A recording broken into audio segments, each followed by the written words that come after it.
Good morning, everybody, and welcome to the Most Important Conversations meditation. We host these meditations Monday through Friday.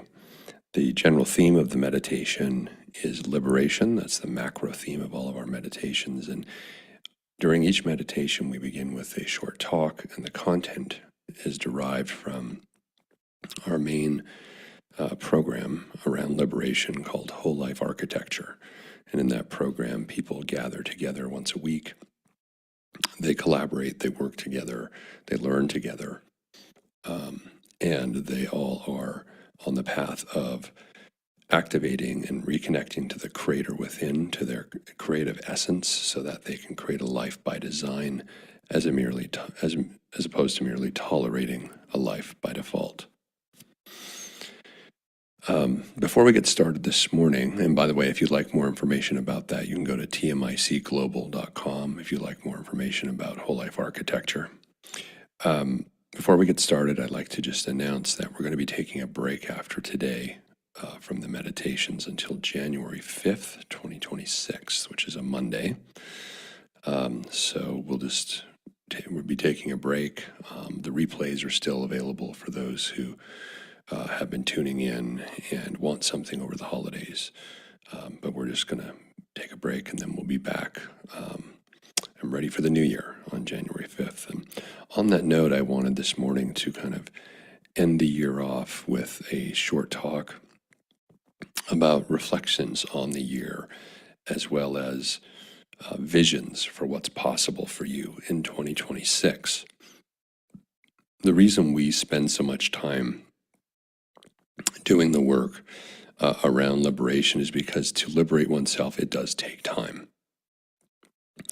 And it's not the kind of thing you can get done in a week or a month or even a couple months. It does take years. And what we find is people who work inside of our whole life architecture program, because it is a program that's ongoing and has continuity to it. So very much like going to church, people go to church and they go every week and they do it for life because it's the sort of thing that every time you go, as time goes by, even though some of the content at the church might be the same, they might tell the same stories, they might reference the same books, you get something different out of it because you are an always evolving becoming. Who you are today is not who you were a year ago, is not who you were 10 years ago. And so with that always becoming experience, information that you heard 10 years ago lands different than it lands today. And so you honor your becoming nature by not trying to fix church in time, by not trying to fix the stories and say, well, I already know that, therefore I can move on. It's the same thing with whole life architecture. We've designed the program in a way where there's a stacking that occurs, where as you learn one thing, you learn another, which allows you to learn another, which allows you to learn another, but then, and not just learn it, but implement it and embody it. But then you don't forget the pieces that are the foundation upon which you're stacking. We're always referencing them and going back to them. And it all sort of interacts together. All of the teachings interact together. Why is that important? Because in your life, if you think about your life in 2025, most people, as we approach the new year here, are going to want to make a resolution. I'm going to lose weight. I'm going to fix my relationship. I'm going to start a business, or I'm going to look for a new career. These are sort of the typical ones. Some more common ones are I'm going to start journaling, or I'm going to, read more. I'm going to go for more walks in nature. So we all have these things in our life, these new behaviors, these new experiences that we want to have, these new adaptations we want to make to the way we're living our life. But statistically, only 8% of of the roughly 90% of people who make some kind of New Year's resolution actually do anything about it, and of the 8%, less than 2% actually accomplish it. This is because building new behaviors, building new ways of being that are in alignment with your deepest desires takes time, takes consistency, takes commitment, takes effort. Even you will experience moments of discomfort in going through it. So the challenge we have as human beings is we simultaneously want change in our life, but we want to avoid the pain of change, the suffering that comes from change. And why do we suffer when we change? Because our brain is habituated. Our brain wants to fix things in time and make them be for all time, make them timeless. Doesn't want to have to relearn things, doesn't want to have to learn new things, believe it or not, unless it can fit within an already pre-existing construct or box in the brain that it already is at peace with. Then you can learn iterations of already existing things in your life. But our brain does not want to learn new things. It wants to avoid it. And simply because to our brain, anything new is an unknown. And that presents a safety and security risk for our survival. Will this new thing I'm about to learn be detrimental to me? Better not to learn it. Better to stick with the devil you know. And so this is what we're up against. And we have this mechanism, and we talk about this in whole life architecture. We have this mechanism in our brain called the near win. The near win is our brain's mechanism that neurochemically rewards us with more dopamine when we begin to learn something new, begin to change something about our life, take those first few steps. But then the near win kicks in, the dopamine gives us a pleasure payoff to the receptors in the brain, and because we've already got the payoff, we don't follow through with the action. So this is our brain's way of actually keeping us into what we call almost winning behaviors. Almost creating that relationship of your dreams, almost creating that business, almost quitting that job and finding a new one, almost changing your diet. Like you start, but you don't stick with it. Because why stick with it if I've already got the dopamine flooding through my brain system? I'm fine, it'll work out. This is what happens to everyone. We're going to be addressing the near win in the new year in 2026 quite regularly. Not necessarily as part of these meditations, but as part of our social media and our content and our what we call our reprogramming. But I invite you as we close out this year and as we move into a Watcher Observer meditation this morning to consider the New Year's resolutions, if you made any, that you intended to carry out at the beginning of 2025. Which of those did you actually see through? And that it's not a shame thing, it's an observation thing, it's a realization thing.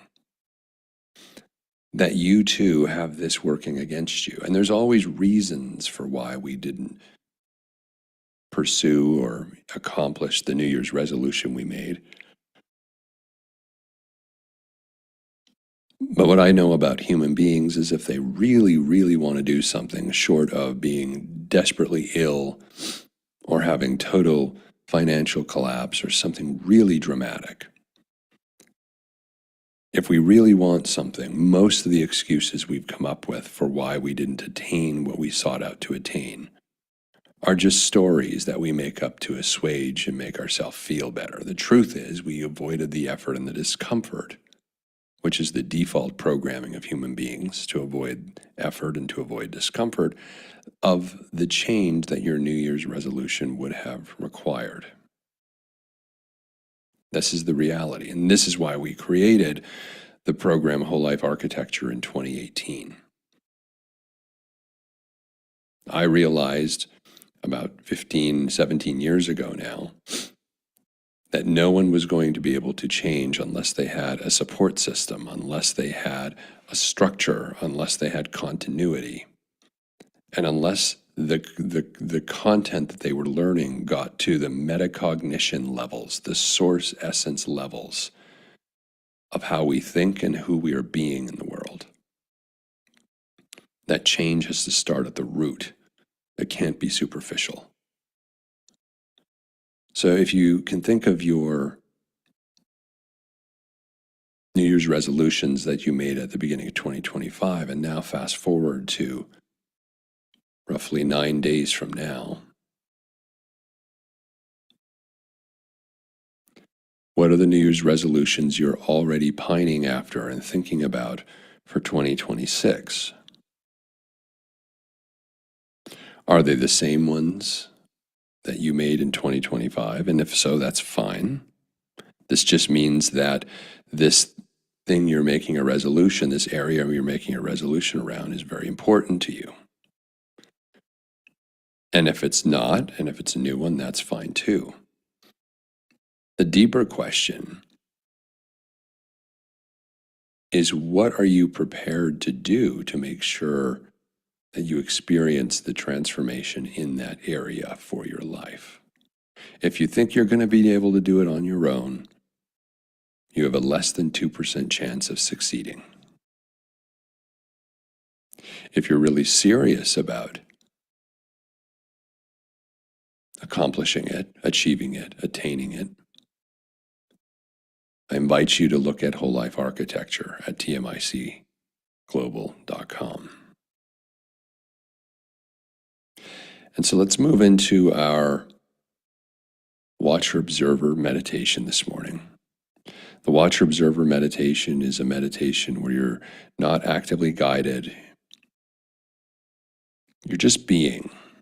You're allowing your mind, the thoughts of your mind that naturally occur, to bubble up and to drift past your awareness as you sit comfortably, sitting up, your eyes closed, and your thoughts drift in and out of your awareness. You're allowing your emotions to rise and fall. You'll feel them, but you won't chase them. You'll let them be, you'll feel them, and they'll dissipate. Most emotions, they tell us, psychologists tell us, dissipate within about 45 seconds of feeling them. The reason we end up in these chronic emotional states is because our brain latches on to the emotion and then starts thinking about the event that triggered it.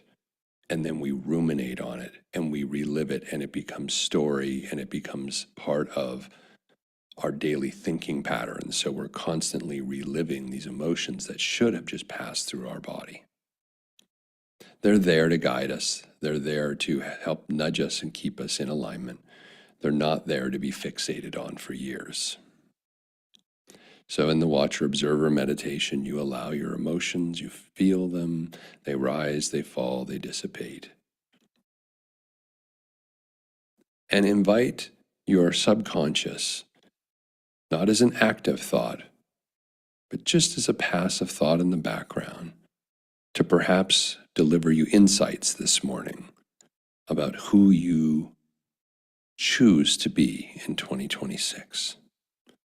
What are those resolutions that you will resolve to make happen?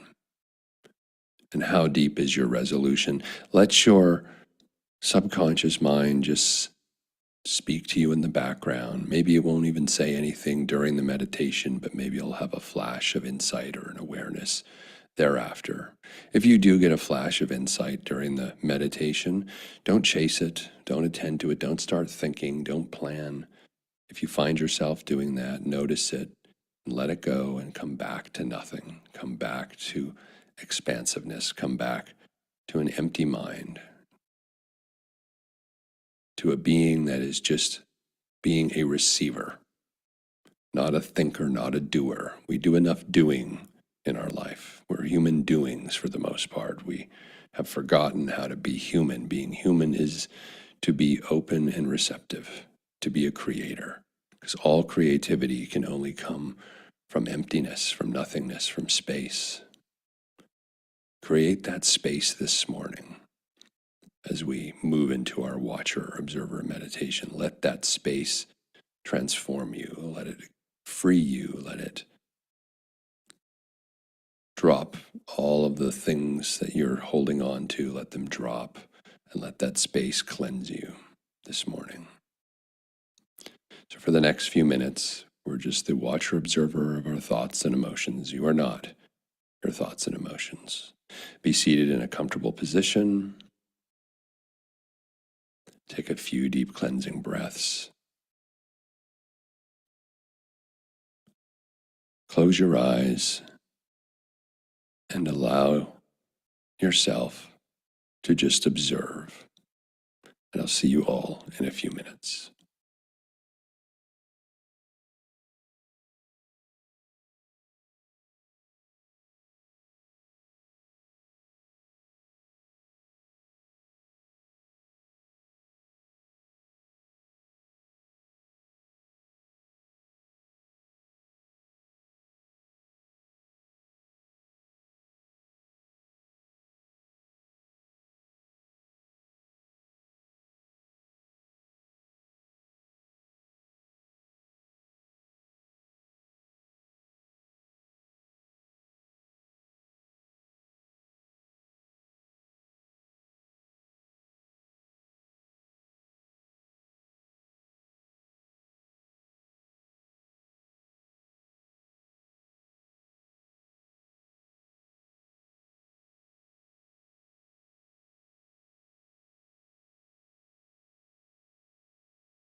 And welcome back, everybody. Welcome back to the world without from the world within. Welcome back to the holiday season, to the busyness and the bustling and the energy.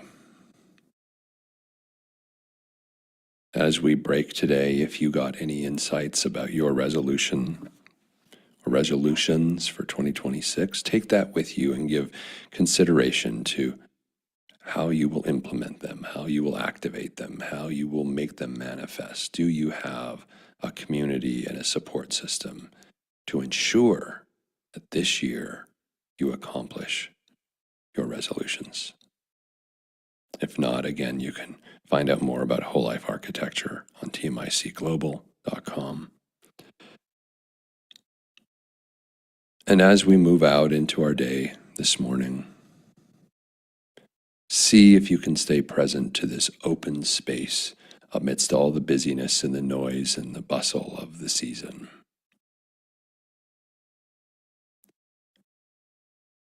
See if you can stay connected to that part of yourself that is peaceful, that is content, that is open, that is expansive, and not gets trapped in the drama of someone else's story or the typical stories of the season.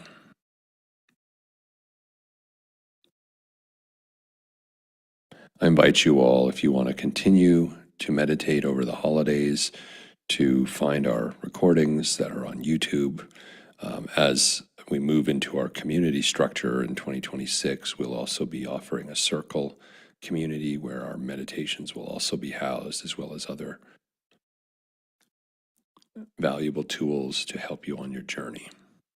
I want to wish you all a wonderful holiday season, however you practice that, and a happy and safe new year in 2026. And we look forward to having all of you back here on January 5th, Monday, January 5th, same time.